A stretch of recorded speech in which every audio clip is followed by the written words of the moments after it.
I got to tell you, I just impressed one of my guests backstage.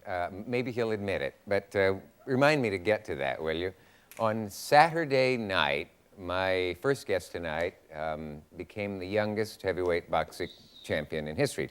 And we are about to see, should anyone have missed it, the final moments of that fight. So, I don't mean wait. No, you think we're going to show the tape. We're going to reenact them. Mr. Tyson, by the way, will be the gentleman on the left who is doing the striking. Will you welcome the World Boxing Council heavyweight champion, Mike Tyson.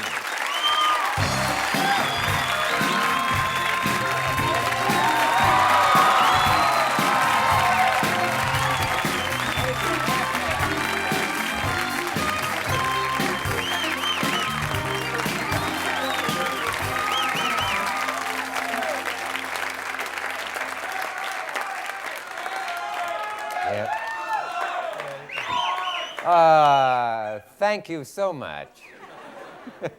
The gentleman on the left in this case is the same gentleman on the left in the tape. Well, are you ready to apologize to Trevor? I have to know, what does it feel like to knock someone that hard, or in fact to knock a man out? Is it a pleasure? Is it a thrill? Is it a charge? Or do you think, this isn't very nice? No, would you believe, Dick, to accomplish something like that, I think, wow, I got the job done. Everything that I've been training years to do, I accomplished it in that fight. I said, that's well, what it's all about. Yeah.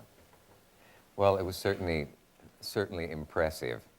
This sounds dumb, I guess, but was that a hard fight for you? Psychologically, it was. Psychologically?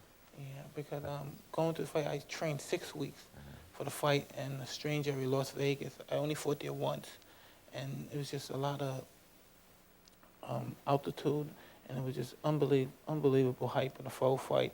And being young, it wasn't really making me overwhelmed or anything. It was just something different. I never had the experience of not being able to go out my room and walk in the streets while people going all crazy over you. Oh, yeah. I know, it's taken me years to get used to that.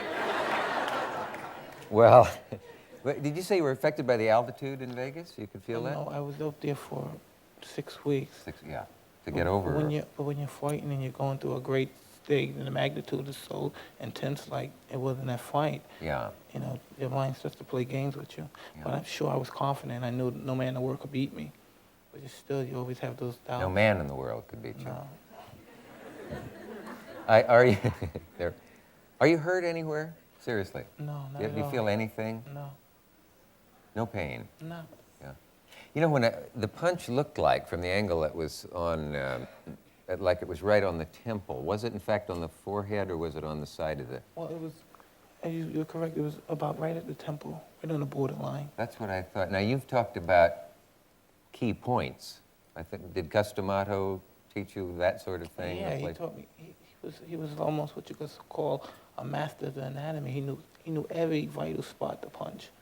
Yeah, almost in the sense of acupressure points or something. He seemed to know just what places to hit. Is this the championship belt, or is that your watch? No, this is a bracelet. Because I'm religious and I keep it with me. Yeah. But I wouldn't wear that in a tough neighborhood if I were you. No.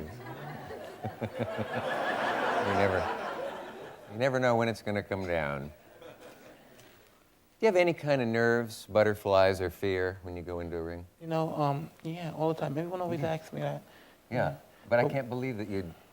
Doesn't seem like you would. No, the fear that I get from fighting, I use it as my friend to project it on my foe.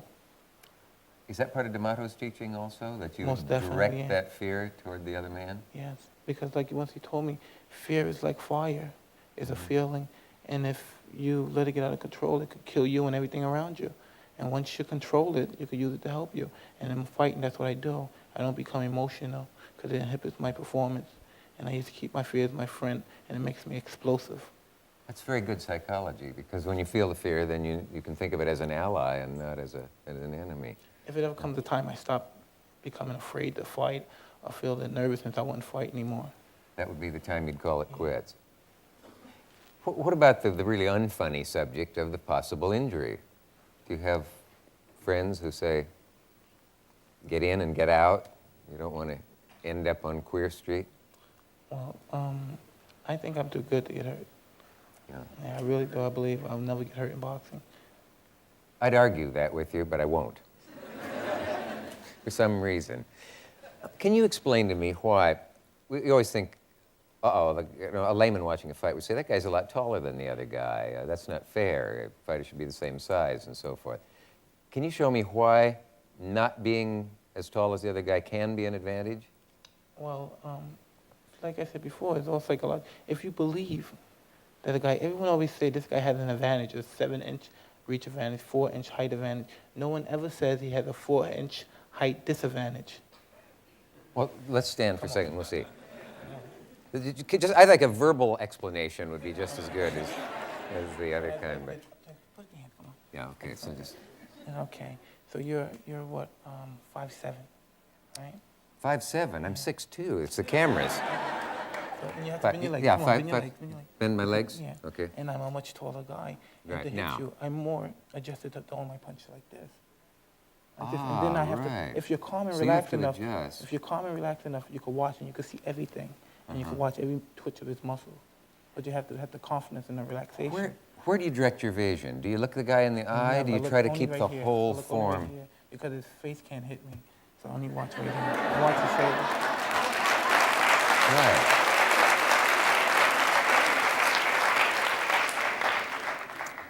I know I've learned some things about martial arts, that in some ways the idea is to look a little beyond the Somebody was telling opponent. me that you're into karate. Not so much karate as Aikido, yeah. I'll show you what I did to Piscopo. It won't work with you, but... Huh? No, come on, you said you have no fear. Can you just hold my wrists? Now, with this... Dick, hold it real tight now. No, I won't do anything foolish. Because I know you're worth a lot of money. And I've taken a lot of criticism for this. Right on the wrist, where I have the... Yeah, good. Now, a really strong guy holding me like that... No, it won't hurt. I won't be embarrassed if nothing. But if you just hold me down like that, and this is something you illustrated, if I don't think of the place you're holding me, I'm trying to pull up now and you're holding me down. Really hold me down. Good. What are you, a panty waist? Hold me down. Now, obviously I can't move, and no human being could. But the 87-year-old founder of Aikido, with the world's strongest man holding him like this, you got me? You do, tell the truth, because people believe in you, you're a role model. The founder of Aikido at 87, being held this way, could do that. Legit? Yeah, all right, but what is... Do again, hold tight. Oh, now you're playing for real. Yeah. Isn't that remarkable? All right, but what is the purpose? No one, if somebody's gonna mug you, nobody's gonna go like this. Oh, yeah? Wait.